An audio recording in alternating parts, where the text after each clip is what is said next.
Hi, everyone, and welcome to the 12th Annual Naples International Film Festival and this special TalkBack Q&A. I'm Shannon Franklin, festival producer. We want to thank our TalkBack Q&A sponsors, Suran and Stan Kraushar. Today, we are discussing some of the films that make up our shorts program called Connections. And I'm very excited to have some of the incredible filmmakers who are part of that shorts program. Hello, incredible filmmakers. Hello. Hello. So I think real quick, why don't I will go ahead, I'll call each one of you out and I will introduce you, and actually I will introduce the film and then I will ask you maybe to introduce yourselves and let us know where you're zooming in from. So we'll start nice and easy like that.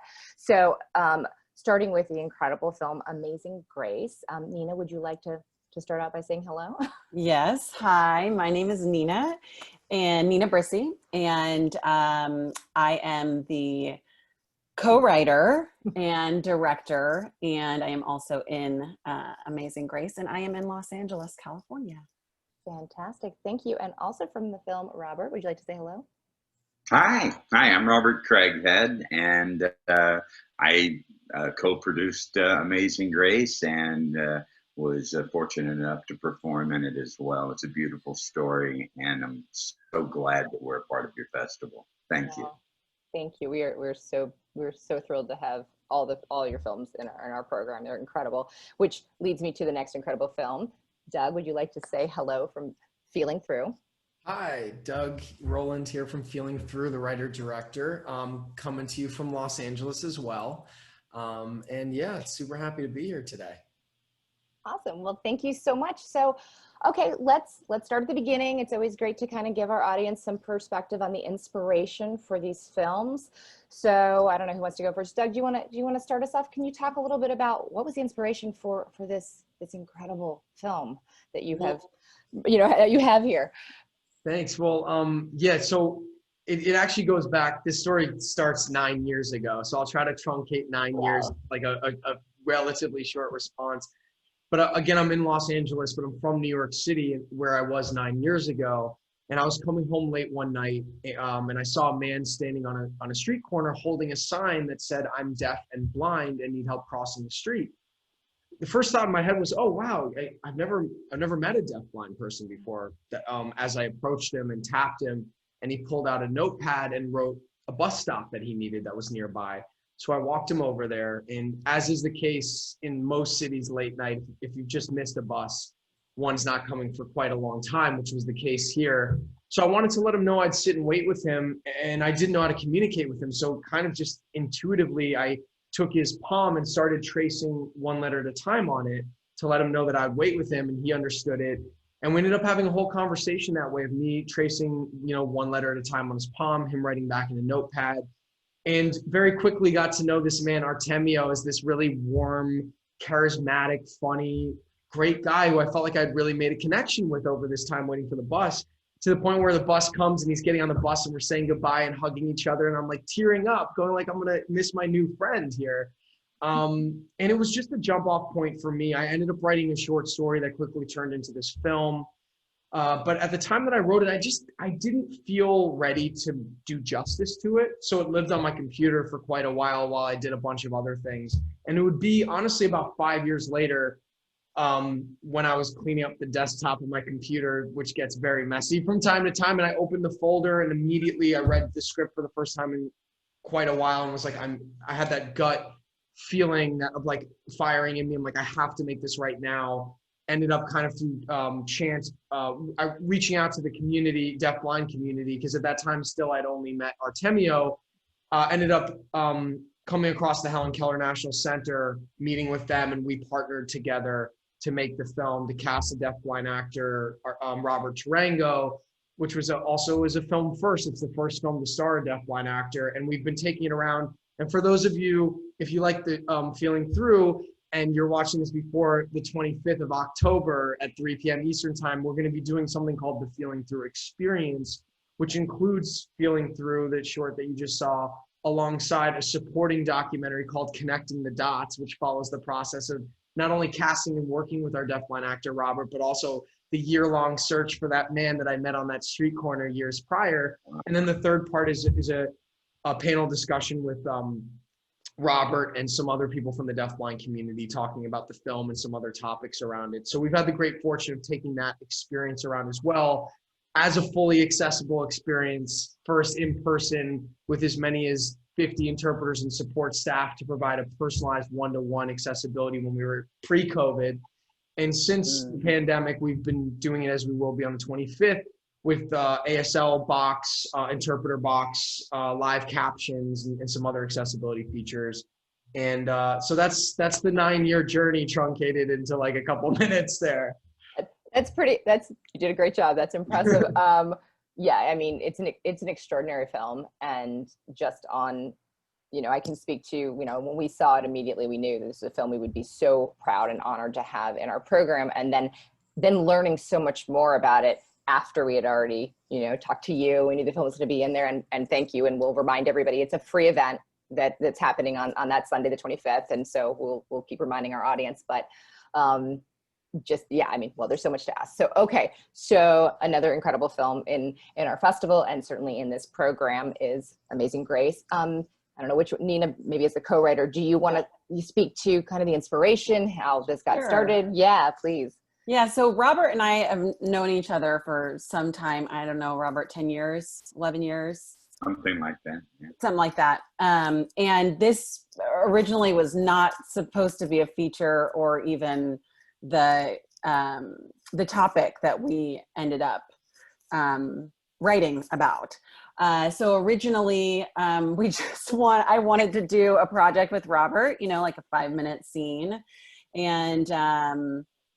And we were like, well, we'll rent a cop car, we'll do this. We started talking numbers, and we were like, you know what, we should do a short film. We should do a substantial project. We started, this is inspired by my uncle, and also by other relationships in our lives of people who have struggled with alcoholism, substance abuse. So I brought that to Robert, and I said, look, this could work between the two of us. You play my dad, and I'll play the daughter. And we just felt like this would be a story that could, that could make an impact and make a difference. And so I talked to Steve Mazur. Steve, he co-wrote Liar Liar and The Little Rascals, and Robert and I both worked on a musical with him at the Ruskin Theater in Los Angeles. And I was like, hey, Steve, would you be willing to collaborate with me on this project? This would be my second time writing. I wrote a pilot with some friends, but my second time writing, and I would love to have you on board. And Steve, this gracious, kind, loving man, is like, yes, absolutely. So that's how the film came about. But yes, inspired by my uncle. He was a Vietnam veteran, and he struggled with alcoholism for quite a long time, and unfortunately has recently passed just in the past week. Oh, I'm so sorry for your loss. Yeah, thank you. I appreciate it. I'm just glad that we did get to make the film, and I'm glad that we saw it through to the end. So yeah, that's kind of my story about how the film came to be. But Robert, is there anything that you wanted to add to that? Well, I think you pretty much nailed it. I mean, it's when we went off on alcoholism and family relationships, my family is a lot of alcoholism issues, and the stress that it causes family in dealing with alcohol, and as well as the added PTSD. There's a lot of veterans out there who struggle with this on a daily basis, and no one struggles with it anymore other than their families. So it's an important story, and I feel like the relationship comes through, and we feel really good about what we put together. I hope you enjoyed it. It's It's beautiful. And I think every time we learn about kind of the behind the scenes of how stories come together, it makes it even clearer how you end up with the types of films that you do, because they are powerful and moving, and there's an authenticity to them and a sensitivity and a connection, which, you know, no surprise that this package, we felt the word, you know, connections really played so true for such a key importance in the storytelling for all these shorts. So Nina, writing, knowing that you're going to be performing, right? You knew all along, obviously the whole point here was that you guys would work together. Does it make it harder or easier to write knowing you're going to be doing it? And then also for Robert, like that perspective, you know, knowing some of the key roles that you're writing for those certain people? You know, it's interesting. I didn't even think about it as I was writing it, that I was necessarily writing it for myself. I just wanted to honor my uncle and my cousin.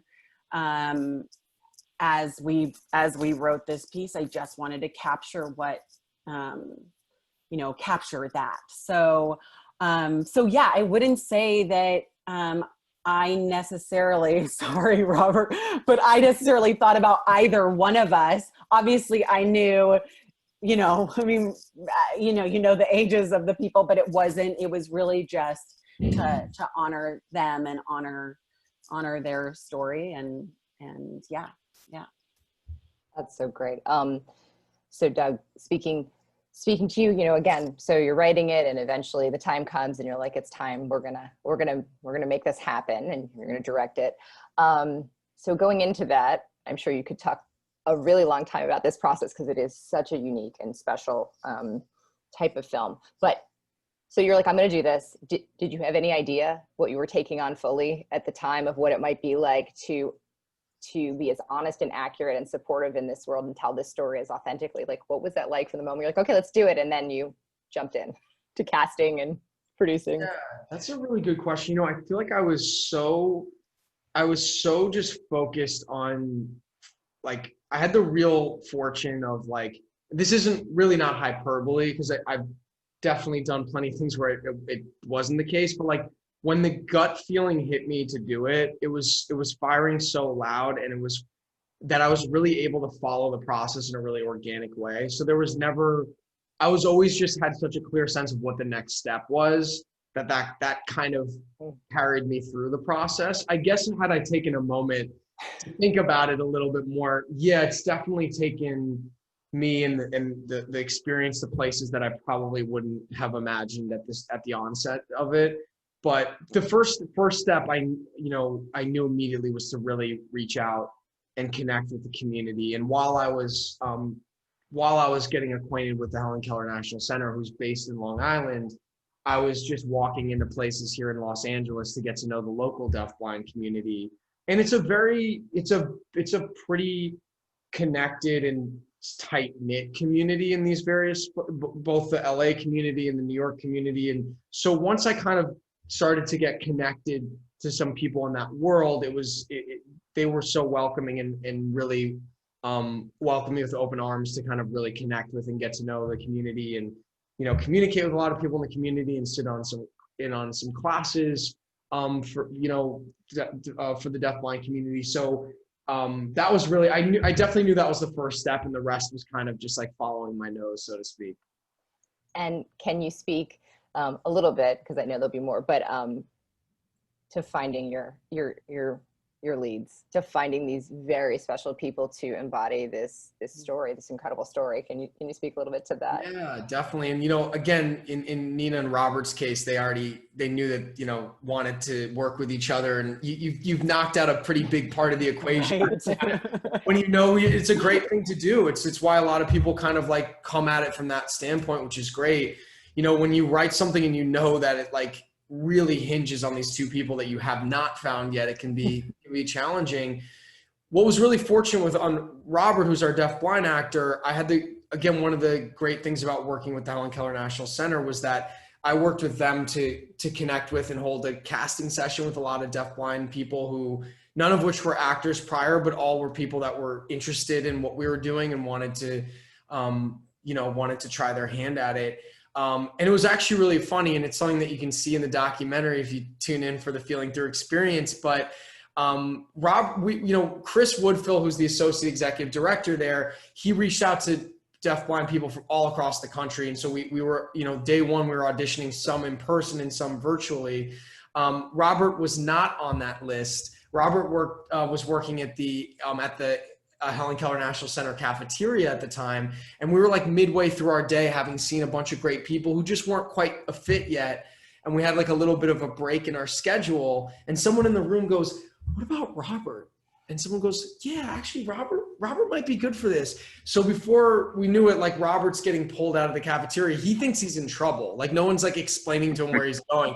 He just knows all of a sudden at one point he's working and the next moment he's being pulled out of there and they're like, "You have to go talk to so-and-so." And he was like, "Am I in trouble?" And he just walks into this casting session. And he immediately, just the energy that he came into the room with. And I was just like, I've been on the other side of castings enough to kind of, usually you do know when that person walks in the room, like it really, I know you hear that and it sounds like such a like canned kind of like thing, but in my experience, it's been true. Almost every time I really kind of had a really strong gut feeling almost the moment that person walked in. And it was Robert, and kind of not too dissimilarly with the Tariq character, Stephen Prescott, who plays that, who's an amazing actor. I had a lot of trouble finding. I saw a lot of young actors for that part, great actors, but no one who quite fit the role. So I was really persistent about like reaching out to more people, even though our casting director wasn't necessarily on board with that. But he was one of the last people, like I saw like this like really blurry, it was like a really bad self-tape in the sense that like the lighting was terrible and the sound was terrible, but I'm like, I feel like there's something going on here. And he was the first person up that day, and the second he opened his mouth, I'm like, oh yeah, this is our guy. So I was fortunate to have that like gut feeling with both of them, and they just totally hit it off together too. So it was a really, really fortunate situation in that sense. Yeah, it's so beautiful. When it all comes together, you're like, yep, that's exactly how it was always meant to be, whatever the process was to get here, and I do feel like that happens, right? But you don't know when you're in it. Right. So Nina and Robert, okay, so we know casting there for the majority of it. We know we've got key components at hand. I'm like, off the bat, I'm like, I do, the one role that we did focus on and that I really did want to find someone specific for was our young veteran at the very end. Yeah. She is a veteran and she is an amputee. And I knew I wanted to find someone who had that experience that was really true. So that was she's incredible. She is an incredible actress. And that was just a phenomenal, like, God find. I'm like, so we were just blown away. And of course, after it's all written, I'm like, I wish there was a way that we could expand this. But that's for the future. So yes, there'll be questions at the end about the future sort of things. So in terms of the actual production, so I'll stick with you for the moment, Nina and Robert. So how long did you have to shoot? What was the process like? One, if you can speak to, did you guys have the luxury of rehearsing much? Now I know that you're also wearing the director's hat, and so what is that like? You're wearing a lot of hats during this project. So if you guys can kind of speak to that, that'd be great. Yeah, that it was again, first timer on a lot of things. And Robert was the one that he essentially was like, Nina, you have to direct this. Like because I was like, I don't know that I can do all of this. This seems complicated a little bit, and it was. But I'm so glad that I did do it. It was pretty quick. You can see kind of in the background, Robert's got his future man. Kevin. Yeah. So he was going to start shooting. I don't remember the exact dates, but it was like a couple weeks out. He was going to start shooting the second season. And I was like, Robert, we got to move. Like, I just don't think we can wait for 2 months. So we got to move. I kid you not. This was like 1 week prior to when we were going to shoot. So well, not only that, our sound engineer was the sound engineer for Future Man. I had brought on board. Everyone's very busy with really strict time to do this. Perfect. Yes. Great. Yeah. So we did have a DP, but the DP fell through. So we found almost everyone in that week period. We had a decent sized crew for what it was. And a lot of that is Robert. Robert really found almost every single person on that crew. And he did a phenomenal job. We had an amazingly talented crew. And then we shot, and we didn't have the locations nailed down yet either. So it was a week of craziness. And then we shot in 3 days. And again, first time director. So my first AD is telling me like, we gotta go. But our second and third day, like our third day was like a 6-hour day. And then our second day was like our first day was a 12. Our second day was like a 10. And then our third was a 6. So we, did we rehearse? No, we didn't do any rehearsals. We're both somewhat organic actors. Yeah. So. Yeah. So Robert, anything you want to add to that? Well, I mean, as far as the crew goes, as you know, on a limited budget, which this wound up inevitably not being a limited budget, believe me.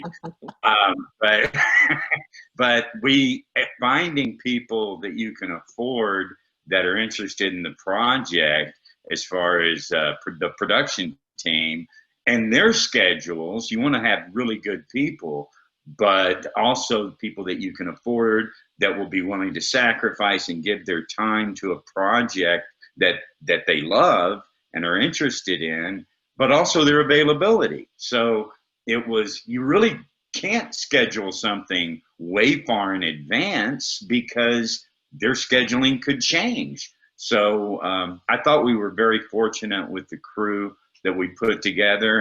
And I've been fortunate to work on a lot of television shows and movie sets and made acquaintances over the years. So I had quite a pool of friends to pull from, and people that I knew that I wanted to work with and that would be interested in something like this.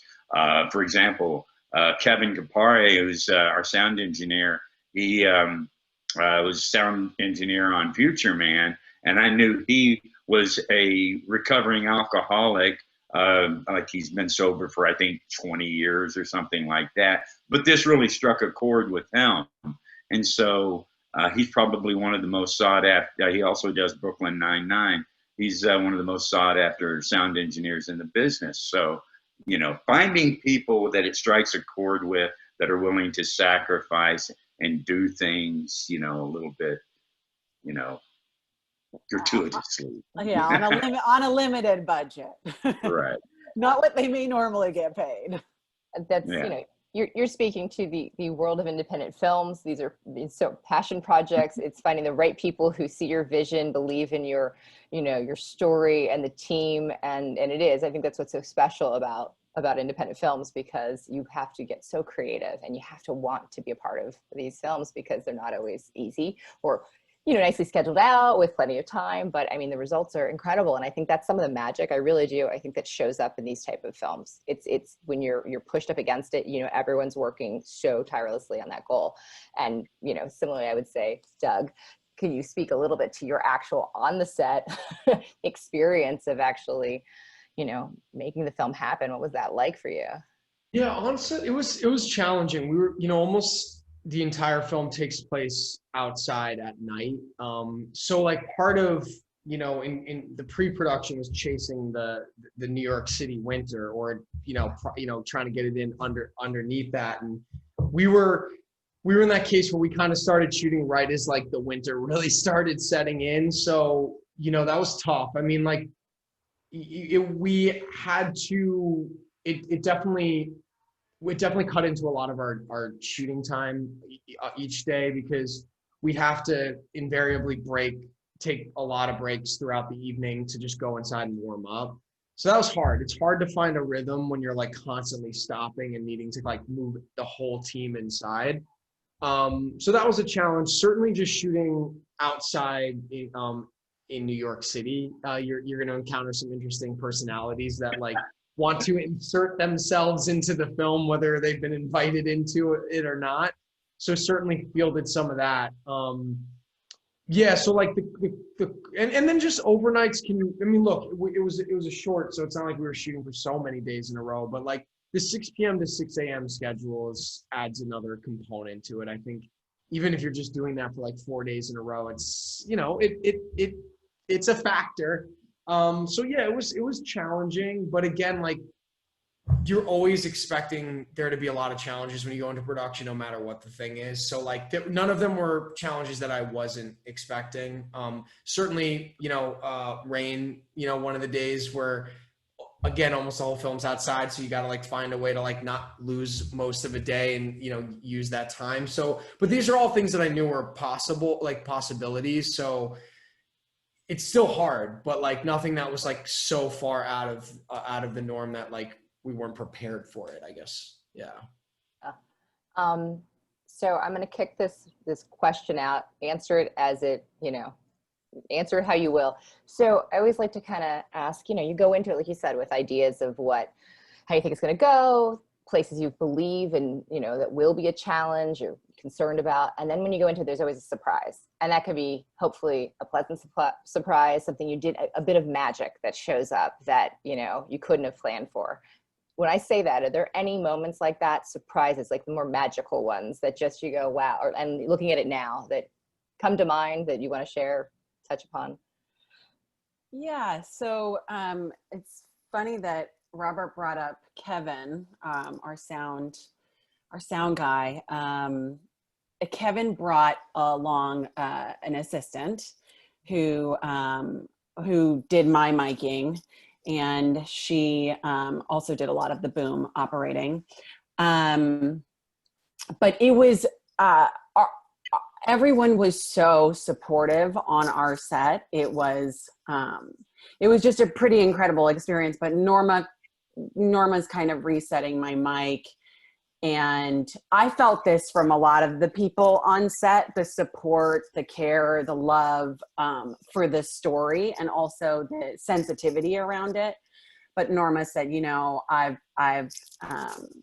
dealt with this with family members, and this means the world to me. And Norma she's this incredible woman who did like the longest triathlon, like in the Guinness Book of World Records. She has a documentary about it. She's just a very passionate, compelling woman. And I didn't know any of this prior to, I didn't find any of this out until after shooting. But there were just those moments on set that I felt like we talked about, everyone feels connected to the project. That's why they're doing it, because they aren't making a ton of money on it. They're not making what they would regularly make. But there were just moments over that weekend where I felt just the generosity. And one of those moments was Norma and that connection. And there were tears that were had between us. But I felt it, yeah, for me as a first-time director, it was just an incredibly overwhelming weekend full of so much just love and generosity and, you know, compassion and sensitivity. So that was one moment with her. Yeah. Beautiful. Thank you for sharing that. Yeah. What about you, Robert? Oh, as far as it was just amazing to watch Nina put on all the different hats and be able to, I mean, she's never directed before. To my knowledge, she's never written a screenplay before. Just to be able to do all that and pour her heart out into the role and feed me what I needed to give my performance. And you know, it was a give and take relationship Nina and I have worked together on stage numerous times, but this was something special for me, and I'd love to work with Nina again. So, Oh my gosh. Yeah, of course. I think that clearly needs to happen. Yeah, and I must say, I don't know that I actually said this. The connection the two of you share on screen is so beautiful. It is so touching. Immediately, the connection is there. And now, again, as we talk about the behind the scenes, I see that relationship, and you've taken that and you've just done such a gorgeous job of putting it on the screen. So thank you for that. So Doug, any of those kind of unexpected surprises? There are actually a lot, but I think the one that kind of rises to the top for me is, so again, we've been taking or feeling through around as part of the feeling through experience. And before we started entering into festivals, I was working at the Helen Keller National Center to take it around the country to do these in-person accessible screenings that were like very much largely for the local deafblind populations of wherever we were, but also to bring those communities together with the general public to have this shared experience. Again, kind of similar to the origin story and what inspired it is my encounter with Artemio, and having knowing there's a lot of people like me that don't get an opportunity to interact with the deafblind community. But I think what, you never really know in a case like this where there's virtually no representation of the deafblind community in media, period. I certainly wanted to have it be well received by the community, but you don't know until you start showing it to the community. And again, just a quick, actually, before I go into that, just because I know there's probably people who are like, this question's popping in their head. Deaf blindness is a real spectrum, right? So you have people who are completely deaf and completely blind, to people who have some sight and some vision, but some sight and some hearing, but are legally deaf and legally blind, and everyone in between. So there's a real manifestation of ways in which people experience content. So that could be entirely tactile ASL, where the whole experience is being tactily signed into their hand, or someone using some of their vision to experience or some of their hearing to listen to an audio described version. So there's a lot of ways in which the deafblind community can experience the feeling through experience. But with that said, the third part is this panel discussion Q&A, and the first person that stands up to say something during that time in the audience is this deafblind gentleman who's just had the entire experience tactilely signed to him. And he goes, first of all, I love the film, and it really means a lot to me, and I'm sure a lot of people in the community that we have this representation now. But he's like, I want to say that, a lot of people might assume that just because I'm deafblind, I wouldn't care to go to the theater, right? People would assume, what does a deafblind person care to go to a movie theater? They're not going to be able to experience it. And he's like, I love coming to the theater. I love having this shared live experience. I just never have an opportunity where it's made accessible for me to do so. And I think that was just such an amazing, singular moment that both encapsulated kind of both sides of this, the representation on the screen and the accessibility to make it something that everyone can participate. That was kind of really well encapsulated in this one man's feedback. So that was kind of one of the most, that I think kind of at that point, the 5 year, 6 year, 7 year journey, whatever it was at that moment, kind of all went past in a flash and was really beautifully encapsulated in that response. So that was a really special moment in this process. That is extraordinary. Thank you so much for being willing to share that. It's, both of your films are so powerful and so moving and so embody the idea, again, of connections and what that means to each other and to, humanity. And I think having this opportunity to speak with you all today about your beautiful films and that you're sharing them with our audience, which again, thank you so much. It's the power of film, and these stories so beautifully illustrate what can happen when you put yourselves out there and you share these different stories. So to kind of wrap up this wonderful opportunity discussing your films with our audience, Doug, I'm gonna kick it back to you.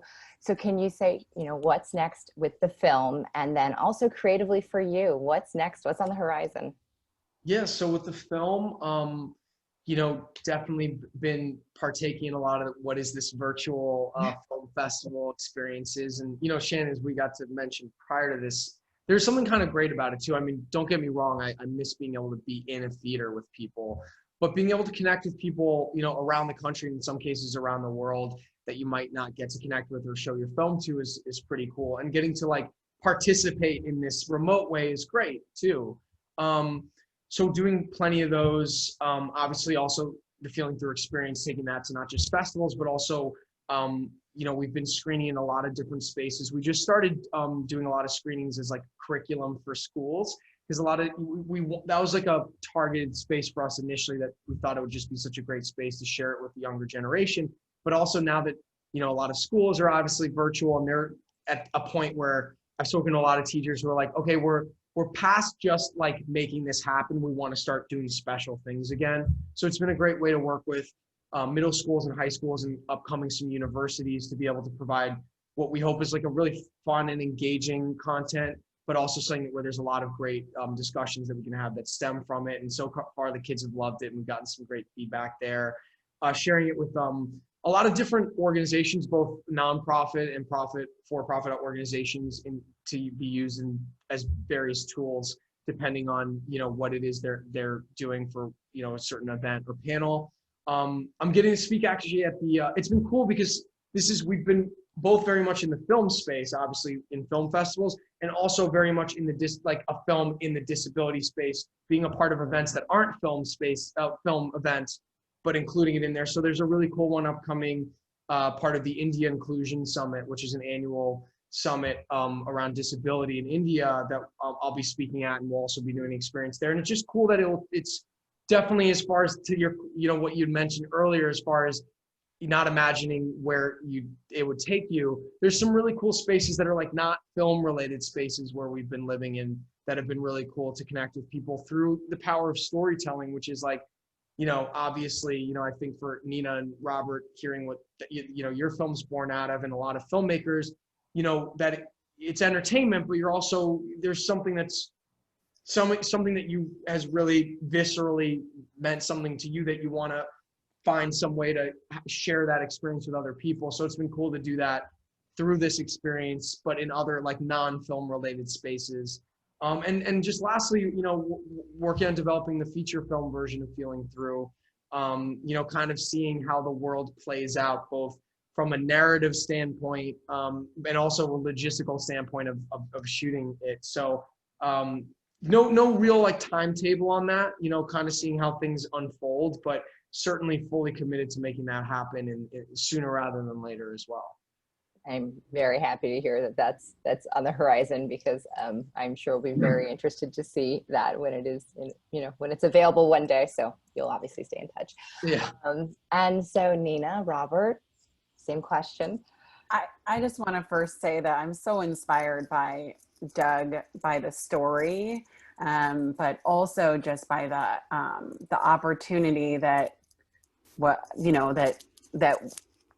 was given to someone who may not find themselves in this realm of work. And then also the opportunity for, like you said, the story that you told about the gentleman who got to have that experience because of accessibility.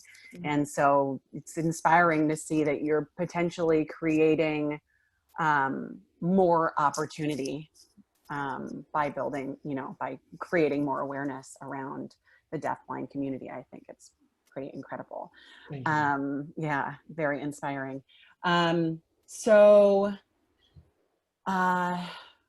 I'm sorry, what was the question? Where are we going? Where are we going? No, this is beautiful, and it's organic, and that's, you know, the magic here. No, just kind of saying, you know, right now what's going on with the film, and then Yes. and then both of you, you know, what's next creatively. I know the future's uncertain in certain ways with what's going on, but we still are making movies and sharing stories. Right. So I'm happy to hear how you were able to connect with other organizations, Doug. And that, I think, Robert and I talked about this quite extensively prior, but to be able to if people could use this as a tool to bring more awareness, or in schools, or, you know, if we could partner with organizations that you know, that are supporting people with, you know, comorbid PTSD and alcoholism. That would be incredible. So that is something that we're planning to do, to reach out and see if we can connect with other organizations that will find it as a useful tool. And we haven't done a lot of talk. I've definitely thought about it, about a potential feature, but we really kind of, even during the quarantine, have been kind of working kind of a lot. Part of that was finishing the film. So it's definitely something on my mind, Robert. And then personally, it's kind of been on the back burner a little bit, but there's a feature that we haven't started writing it, but we were talking about it, of another friend of mine. And that has to do with sexual identity and religion. So yeah, that's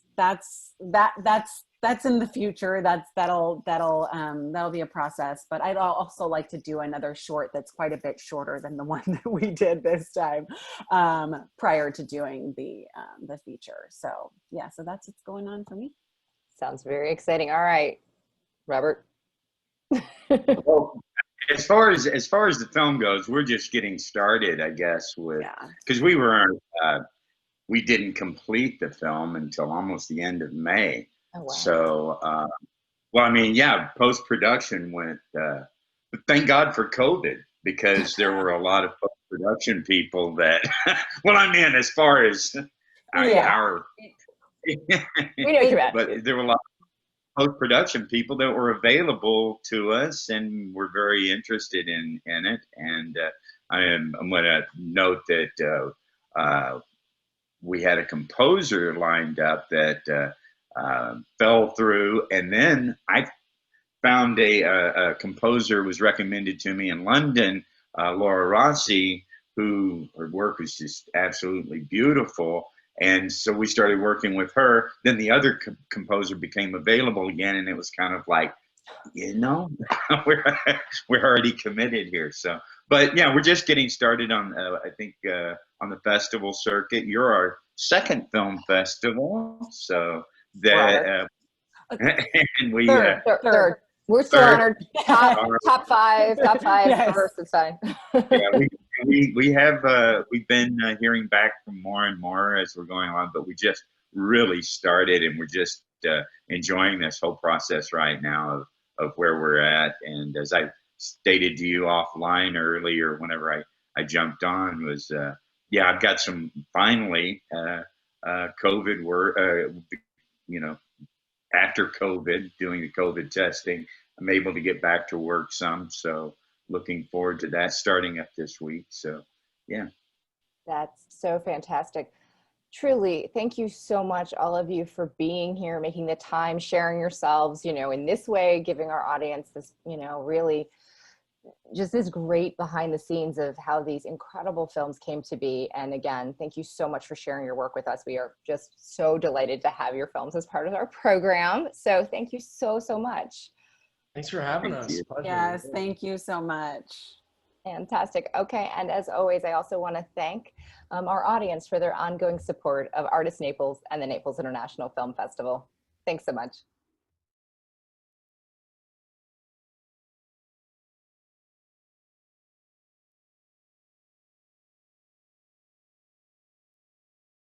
We are discussing some of the films that make up our shorts program called Connections. And we have from the film Postcards from the End of the World, Konstantinos Antonopoulos, the writer and director. Hello, good to see you. Hey, good to see you, Shannon. Thank you so much for being here. Where are you zooming in from? From Athens, Greece. Actually. Wow, oh, that's amazing. We're very international. I keep saying that, you know. So thank you for helping keep our name true, Naples International Film Thanks Festival. for having me. It's an honor and a privilege. Well, I mean, we love your film. As soon as we saw it, we knew it was so special, and we knew that our audience would love it. So again, thank you for being part of our festival and being here to give us a behind the scenes on the film. So you're the writer and director. So let's start at the beginning. What was the inspiration for this screenplay? How did it come about? Well, the first seed of the movie came to me in 2015. In the summer of 2015, Greece was going through the financial crisis, and there was a week which was the highlight of the financial crisis, where the banks closed down and people couldn't get their money out of the bank, and there was a sense of chaos and protests and counter-protests and rumors that Greece is going to exit the Eurozone. So really, nobody knew exactly what's going to happen. Everything seemed possible, and there was just this sense of unknowingness about the immediate future.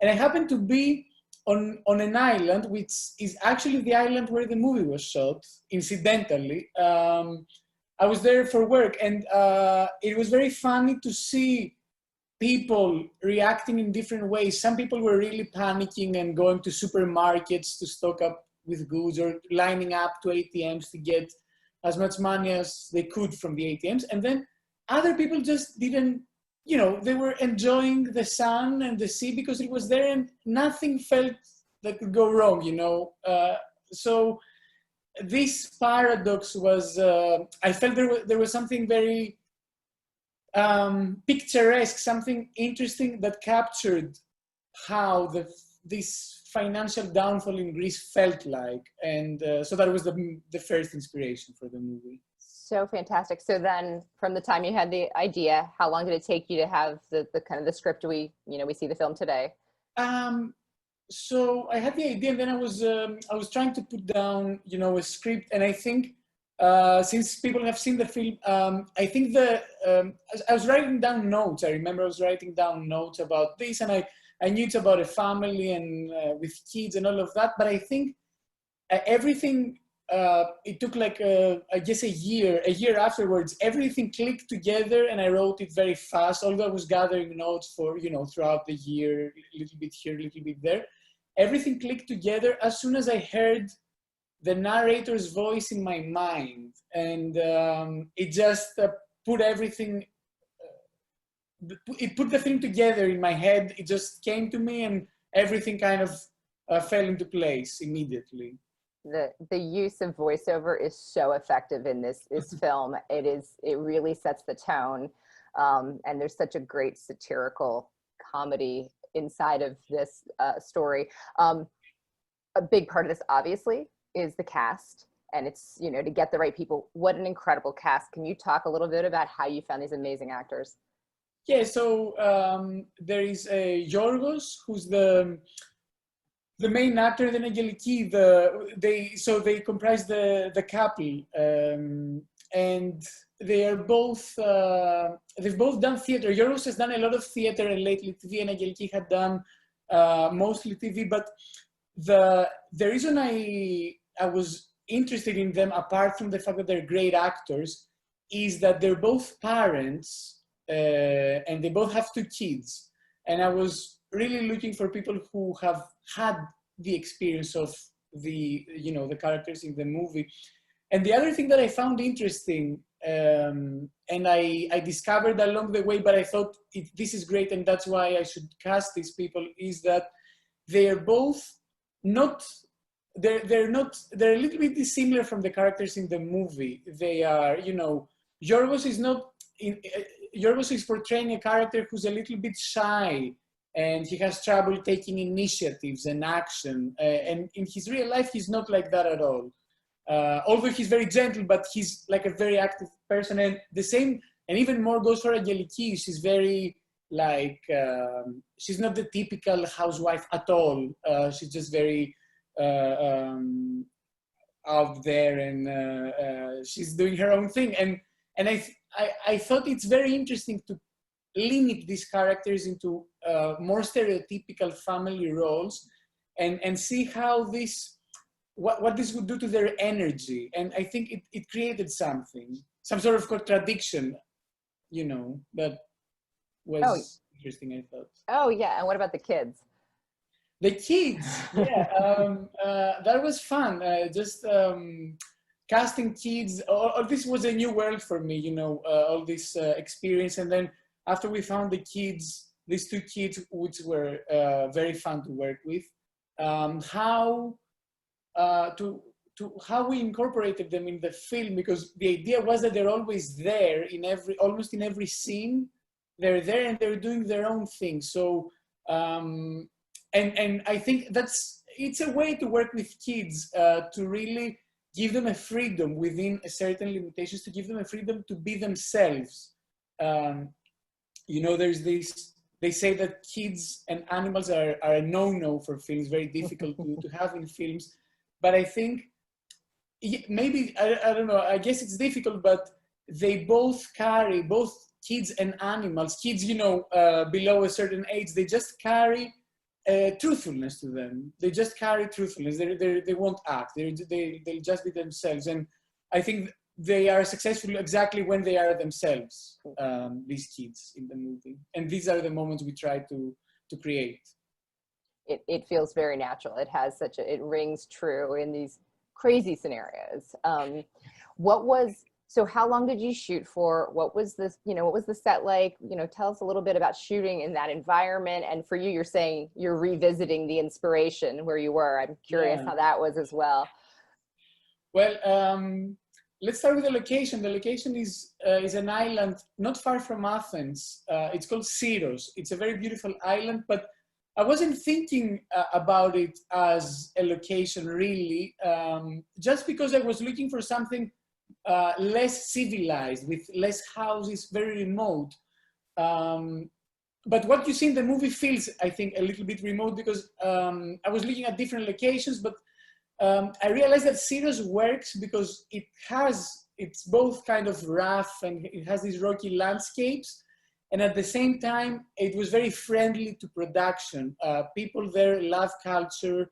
They love movies, theater, dance, music. They're really into the arts for some reason. So people there were very helpful, very, very helpful. And we couldn't do the movie without them.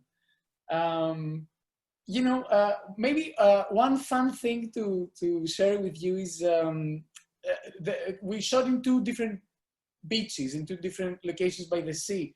And both beaches were I like them very much. And this is where the nudists go. Nudists are the best beaches. And I was thinking, nudists, I guess once we are there with the camera, they're gonna just disappear, but it was exactly the opposite. Nudists really don't care. And it was really fun and very absurd. I was thinking, man, if only we could just incorporate them somehow in the movie. It was really absurd to have nudists. I mean, we have a scene where, and that was on the spot. The idea of this character being naked. It was an inspiration that happened these days, because I was seeing all these nudists. I was thinking we need to put this in. That is a fantastic behind the scenes tidbit, which I always talk about. Asking the directors, particularly ones who are writer directors, do they allow for improv, organic moments of genius? And it sounds like here's one of those moments, an unexpected, happy situation that you beautifully incorporated into the film. Those are the tidbits I think our audience loves to hear, the behind the scenes like that. Any other stories? Either other fun things that you discovered along the way with the cast? Did you guys spend a lot of time together, getting comfortable for them as a family? Did you have time for that? It was, well, it was real fun. So it was a 7-day shoot. I think you asked about it. And we had a deal with the municipality, and they gave us, they offered to us for a very, very low price to stay in a monastery, old Catholic monastery. So living there was in itself a movie. Like, it felt like a location from a thriller, a horror movie. It was, and everyone lived there. So we all lived there together, like a very, very big family. So that was, I think, it was great. It was great. I think in general, filming outside your base is how we call, shooting in a location where everyone lives together, the crew and the cast, really changes dynamics. And I mean, unless things are bad, it can create an immensely beautiful atmosphere. And we had that. We definitely had that. Even the main characters were always, I had them eating just by themselves together, like a couple. It was fun. It was fun. The title really sets up the story. When did you come to the title? When did you know this is the right title of your film? It's so great. It really came. It just appeared in itself. I think those days that I sat down and wrote the script very fast. I wrote, as I told you, I was keeping notes, but then for a long time, and then I wrote the script very, very fast. And the title appeared very, very fast again. And I think it's a blessing, but this is how it works. I feel also, ideas boil for a long time, and then the unconscious just, I think it puts everything together for you to just deliver somehow on paper. Yeah, the magic just shows up. So you couldn't have known at the time that you would end up having this incredible film that would really be out in the world, festival circuit, sharing with audiences at such a unique time right now during a pandemic. So it feels like you were tapped in early, because there's a feeling to this story watching it in the middle of this very strange year. What has it been like for you, for the audiences, the reaction, like having the film out there at this moment in time? It's definitely surreal and funny and tragic at the same time that the film has become relevant to the times. But I remember, in a way, when I was writing it, I was thinking of this phrase that, it's a phrase that applies to not just to the Greek financial crisis, but to many, many different types of crises around the globe. There's this idea of state of permanent emergency, and countries entering a state of permanent emergency. So you learn to live with absolute unknowingness. You don't know what's going to happen the next day, and and that was exactly what happened to Greece.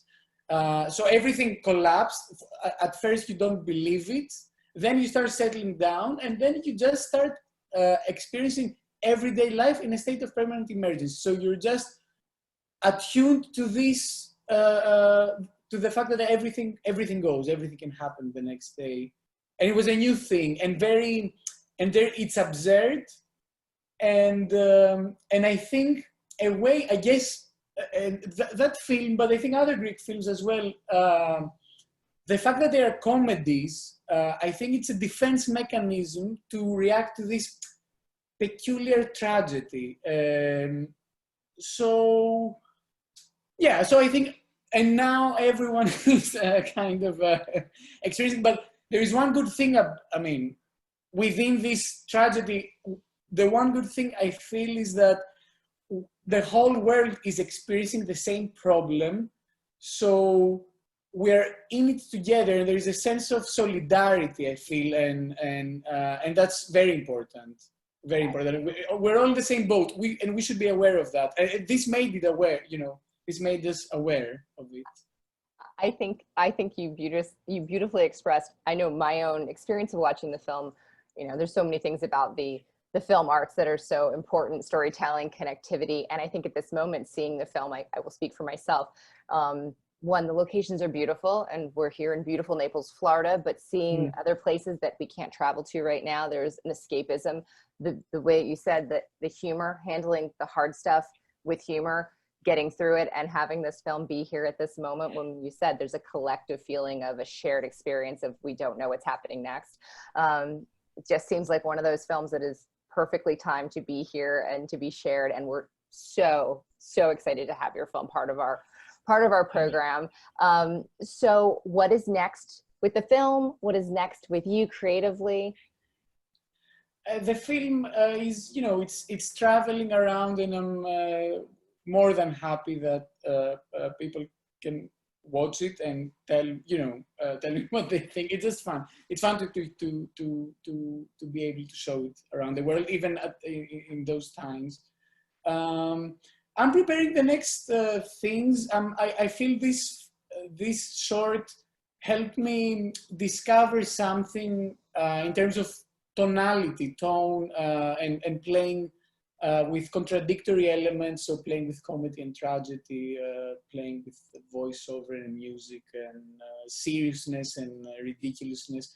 So I'm interested in exploring this further. What I'm preparing now is another short, but also a feature, and they're both related in a way because they both take place in the distant past. They take place in the medieval times in Byzantium, which is the medieval times in Eastern Europe and the Middle East. But it's the opposite of a historical epic. It's like a very minimalist, tragic comedy, existential, fun, hopefully, movie. So I'm preparing a short, and in this world, I'm also preparing a feature in this peculiar minimalist medieval world. That sounds intriguing. I think we're all very excited to see what's next. You, of course, will please keep in touch as those projects come together.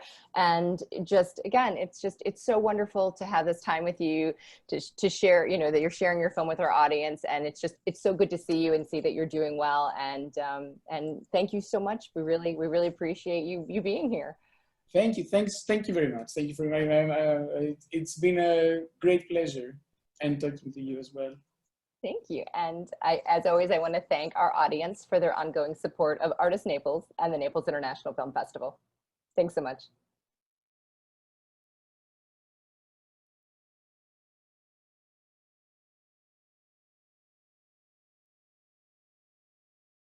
Today, we are discussing films that make up one of our shorts programs called Connections. And one of those films is the beautiful animated film, KAPAEMAHU. And we have from the film, the co-writer director, Dean Hamer. Hey, Dean, how are you? Aloha from Hawaii. Nice to be here. Oh, beautiful. Thank you so much for being here. I love your background. That is, I recognize one of the beautiful stills from your film. Yes, it is. And yeah. No, please go ahead. I was just going to say it actually depicts the 4 stones that the film are about, which a lot of people don't know are a real site on Waikiki Beach. The stones are still there. Wow. And my partner, Joe Wilson, and I first found out about the significance of the stones almost 10 years ago when we were filming Kumu Hina Wangkalu, who we were making a documentary about.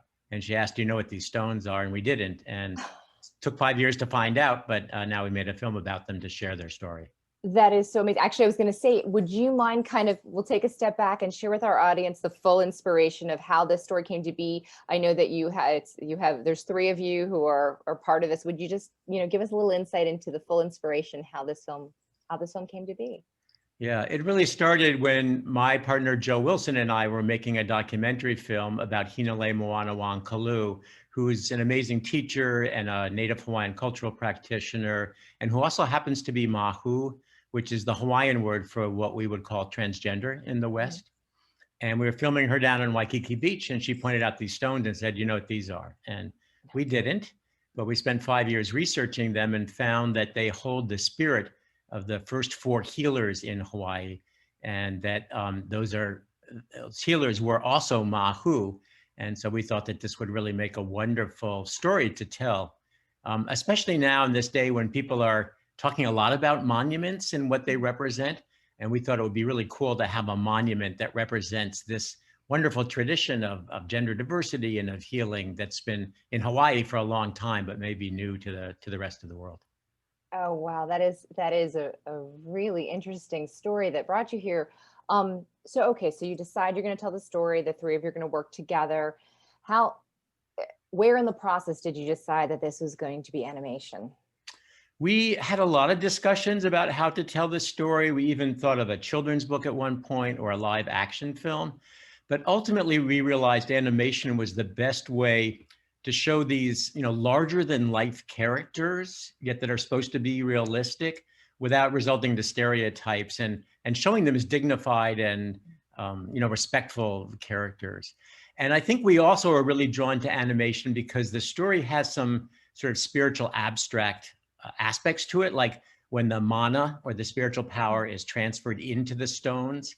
And short of like special effects or CGI, we thought that animation would be the best way to do that. And I'll say that the choice was really cemented when we met Daniel Sousa, who's the director of animation, who's also an Islander, and he spent his whole life sort of animating legendary stories like this. And when we started working together, the aesthetic just worked out really well. And we thought it was a good interpretation of this Polynesian story.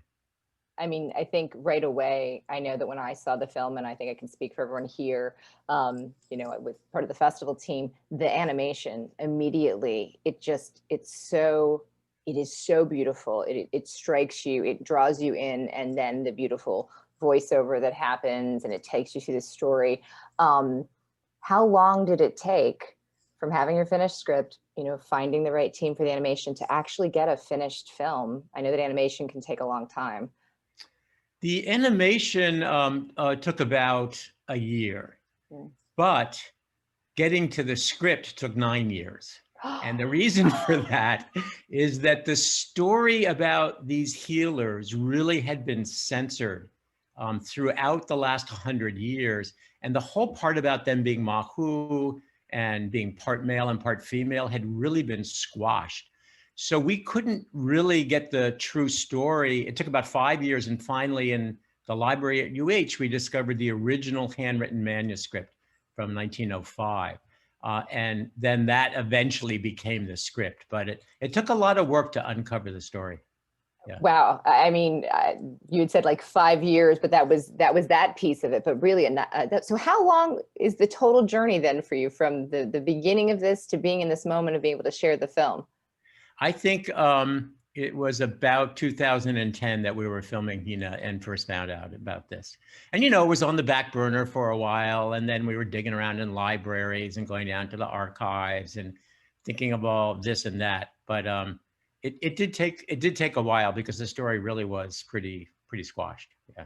Wow. It's so extraordinary, the commitment to continue to find the way to tell the story, and then to see the end result to be, again, such just a beautiful telling. And I think at the right time, right? I feel like a lot of times art, all the different types of art, comes into the world at the exact moment that people are interested and ready to see it and experience it. What about finding, when you have animation, it's so important, the storytelling, the vocal quality. So in terms of doing a voiceover and sharing that, how did you find your talent? Well, that was easy because the voice is Hina, and she has a remarkable voice, which we already knew from Kumi Hina. But what else is important is it's narrated in Hawaiian, but not just plain academic Hawaiian. It's narrated in the Ni'ihau form of Hawaiian, which is a dialect which now is only spoken by about 50 people in the world on the island of Ni'ihau. Hina is very fortunate. She spent a couple of years there when she was young and learned Ni'ihau from people living in the adjacent island in Kauai. And she wanted to do it in Ni'ihau because it's the only form of Hawaiian that's been completely unbroken since before foreigners got here. So she thought this would be closest to how the story might have been told, 500 years ago. So let me just say, there weren't a lot of choice of narrators. when you drill down further, I can see where, but that's, again, rhythmically, the sound of hearing the story, and I'm reading the subtitles because I don't speak Right. that language, but the power of the tone and the rhythmic way that the story is told is so important, and it's so additive to the beautiful visuals. And so I see how you all ended up in this place, and how amazing to have such a small group of people who would be able to share the story in this authentic way. Makes it even more special. So I love these little tidbits we get to share with the audience that we otherwise wouldn't know. Wow. Yeah.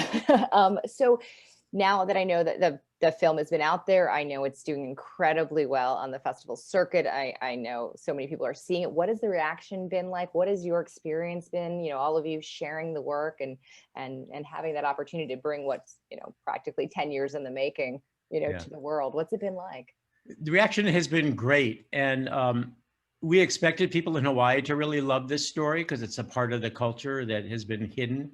But it's also been really, I think, enjoyed by people all around the world, and especially by kids. It's showing in a bunch of kids festivals now, and 6th and 7th and 8th, you know, year old kids are also enjoying the story. So we're really excited about that.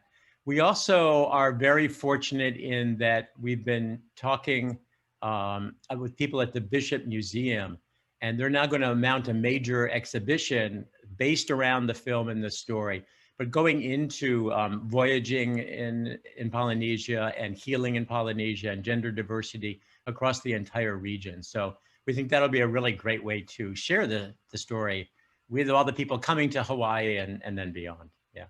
Oh, that's so cool. So what else is next for both, as you said, like the film? Is there, you know, is there a feature length film perhaps in the works, as the three of you as a filmmaking team? You know, the synergy seems to be there. What's next for the film and for all of you? Well, both of those things. We are doing a full-length documentary about KAPAEMAHU because we think the animation was great for showing the legend itself, but we're also really interested in how the story got changed in the 1940s and then the 1960s and then the 1990s, and how that correlates with what was happening with LGBTQ inclusion during those time periods. And that's really a documentary type of subject. We have interviews and archival film and stuff. So that's going to be a sort of a Pacific Islanders and communication documentary. And then we're also working on a couple other story ideas. We really love stories about places. Like KAPAEMAHU, it's about healers and people, but it's also about an actual physical place. And there's something that really roots stories, I think, when you have a place. So we're doing a story about Koko Head Crater, which is actually Kohe Lepe Lepe. And that's a really magical story that we'll be revealing in the years to come. That is all incredibly exciting, and we very much look forward to seeing all of those projects coming to fruition. And you'll have to stay in touch because it sounds like there'll be many more interesting things that hopefully we can bring to our audience one day. But really, I just want to thank you. We all love the film so much, and we are so thrilled to have it be a part of our festival this year. It's such a special film, and it's so wonderful for you to take the time and share these behind the scenes stories with our audience. So just thank you so much for that. Mahalo nui. Thank you so much. We're glad that we have this chance to share it with folks down in your part of the world. Thank you very much. And as always, I want to thank our audience for their ongoing support of Art at Naples and the Naples International Film Festival. See you next time.